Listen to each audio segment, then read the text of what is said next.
Doris Tate was born Doris Gwendolyn Willett on January 16, 1924, in Houston, Texas. Her parents were Doris Wells Willett and Fanny Della Luce. Relatively little is known about her early life, but at some point she met Paul Tate, and the couple married in 1942. On January 24, 1943, the couple had their first child together, Sharon Marie Tate. On November 6, 1952, they had their second daughter, Deborah Tate, and on October 30th, 1957, they had their third daughter, Patricia Gay Tate. The couple raised their children experiencing various parts of the world, as Paul Tate was an intelligence officer for the U.S. Army. At one point, the family was stationed in Italy, where their oldest daughter, Sharon, graduated high school. On August 9, 1969, Sharon was brutally murdered by the Manson family, despite begging for her life and being 8 months pregnant. Sharon had planned to name her son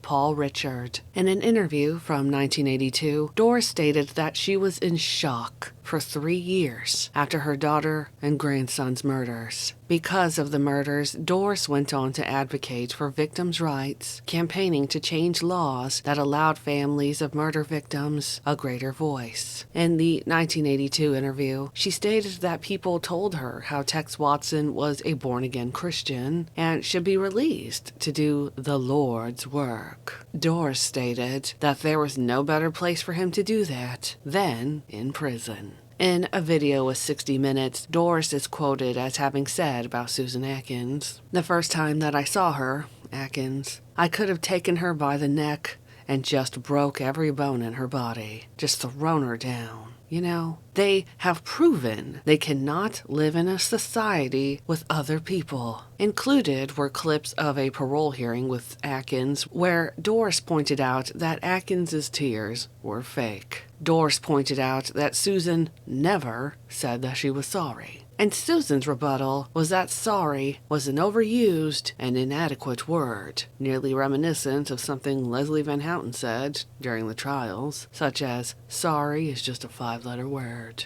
A final quote from Doris is, "Being the mother of this child, Sharon, I'm going to do whatever is necessary to see that justice is done. To have them released and put out on the streets, there was no justice to that at all." And that was in reference to the Manson family members being eligible for parole. Doris Tate passed away on July 10, 1992 from brain cancer. She was 68 years old. Doris is buried with Sharon and her son Paul at Holy Cross Cemetery in Culver City, California.